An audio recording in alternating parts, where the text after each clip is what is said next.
basically creating something from nothing. Yeah. If you find a deposit that ultimately becomes a mine, it generates jobs, it generates wealth, it generates products that go on to be reused for everything that we take for granted today.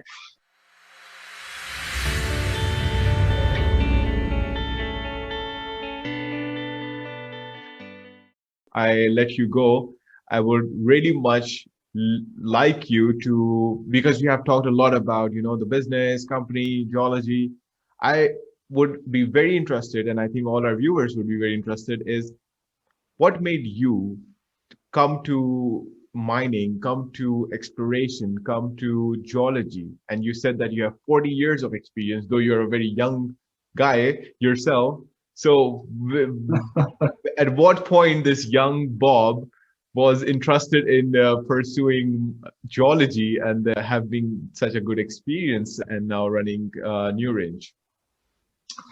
Yeah, it's funny how people get involved in different things, but for me personally, I was first introduced to just collecting minerals when I was 14 years old. Oh, wow. And I joined what we call a rock hounding club, and we used to go out on weekends and look for crystals and things like that. And so as a young boy, I already had started to gain an interest in that. I took a geology course in high school a couple of years later, and I really found it very interesting. And so then I decided to, pursue that at the university level. As I was studying at university, I started to work in the summers in exploration. I had my first summer job in 1977, so probably before many of your viewers were even born. Certainly you, I know for sure. and I just, at that time I was working up in the Arctic. We were looking for uranium, and I just loved it so much. I love being out there, being out in nature, and the idea, the concept that you could find something and you're basically creating something from nothing. Yeah. If you find a deposit that ultimately becomes a mine, it generates jobs, it generates wealth, it generates products that go on to be reused for everything that we take for granted today. Because as they say, if it can't be grown, it has to be mined. And that's very true. People don't really think about where their everyday products come from. And, even if the material they're made from might be something that's grown, if it's paper or, coming from trees, it's made of wood. Okay, that's not mined, but what do you use to cut the wood? What do you use to process the paper? If you look at the silicon chips, the whole world is going crazy right now on that, right?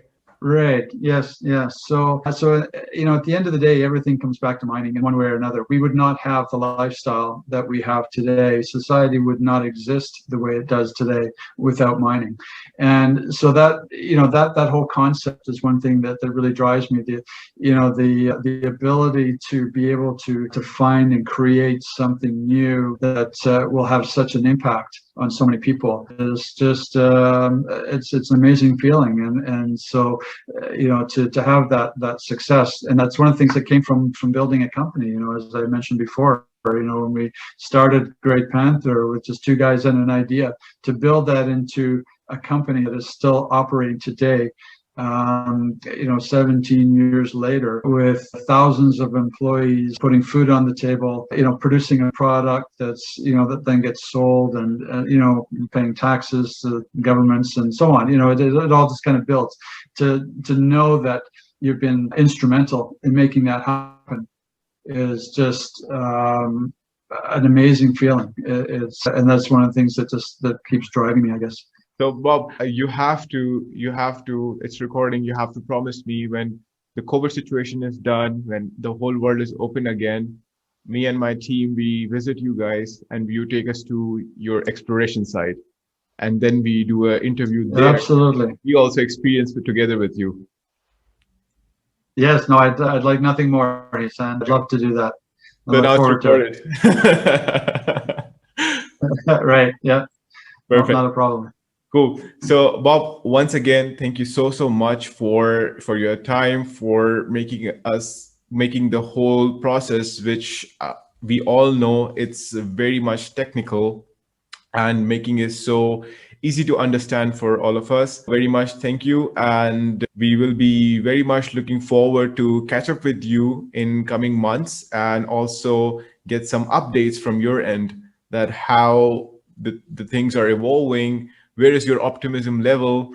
Thank you so much once again giving us your time and adding so much to my knowledge of exploration, mining, geology. So if I want to conclude this all and give you a chance to give your last remarks, what those remarks would be for anybody who's watching us right now. Well, firstly, thanks very much, Hassan, for the opportunity. It's been a pleasure to conduct this interview with you. I think from where we stand right now, this is a very exciting time for us. We've recently financed such that we have $3 million in the bank, Oh, wow. $1 million for the Red Lake project, $2 million for Nevada. And we're embarking on projects or programs at both projects that will see a lot of activity, a very solid news flow over the next several months, and we're very optimistic that we're going to get some good results. And from where the share price sits right now at about 15 cents, I think there's huge upside from here. So I think it's going to be a very exciting summer for us. I'm very much looking forward to it. Very cool. We are also very much excited to see how Newrange evolves and how the next steps will be. And we promise you that we will be surely catching up with you in next 2 to 3 months again. And we would really appreciate your time, so we can also tell our viewers that how this talk and the talk in the future are, where is the optimism level, for example, as I mentioned before. So once again, thank you so much, and I wish you a very good weekend, and then we catch soon. Thanks very much, Hassan. It's been a pleasure. Look forward to seeing you.